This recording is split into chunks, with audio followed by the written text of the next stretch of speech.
My father was once gifted a most peculiar gift. It was a dagger. Its blade was so shiny, it looked almost liquid, like mercury. It wasn't sharp, but it did have a point to it, one that could enter the flesh and draw out blood, like mercury, with the tiniest slit. My father had a dagger, its handle bejeweled, glinting in the sun. It was such a gorgeous thing. Difficult to imagine that it could lead to your demise, that it could do more harm than the sparkles of jewels piercing your eyes. Do you know who loved the dagger? The monster.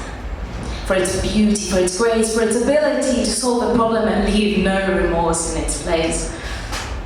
Do you know the monster? Of course you do. We all know the monster. It's not the stuff of fairy tales, nor is it as a person, not as such, but we know it when we experience it. Yes, we do know as much. My sister and I, we both knew the monster. But it was my sister who was actually friends with it. She saw a softer, more lovable side, a fragile side even to the monster, one that I never did. But my sister and I both stayed silent about the monster. We didn't talk about it to our teachers or peers. My father, yes, he knew about the monster, but kept on dismissing our fears.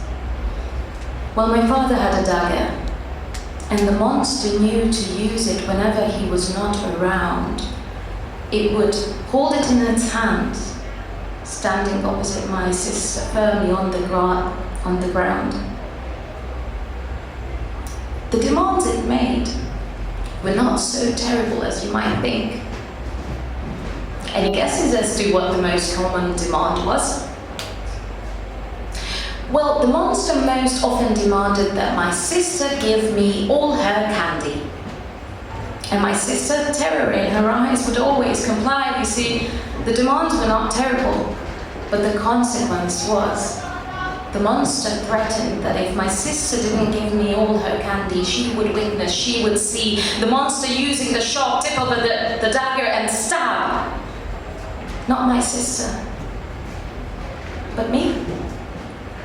You see, my sister and I both feared the monster, but its fangs hurt us in different ways.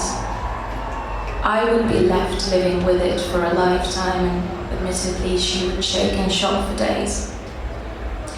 My father, understandably, no longer has the dagger. He learnt about these incidents. He was not very happy, but also somehow not concerned enough to send me off to therapy. I'm still trying to reckon with it, though it's been many years. I'm still trying to understand the things that I have done, but also realize that healing can only begin when I accept that this angry, vindictive little monster and the person standing here, we are as one.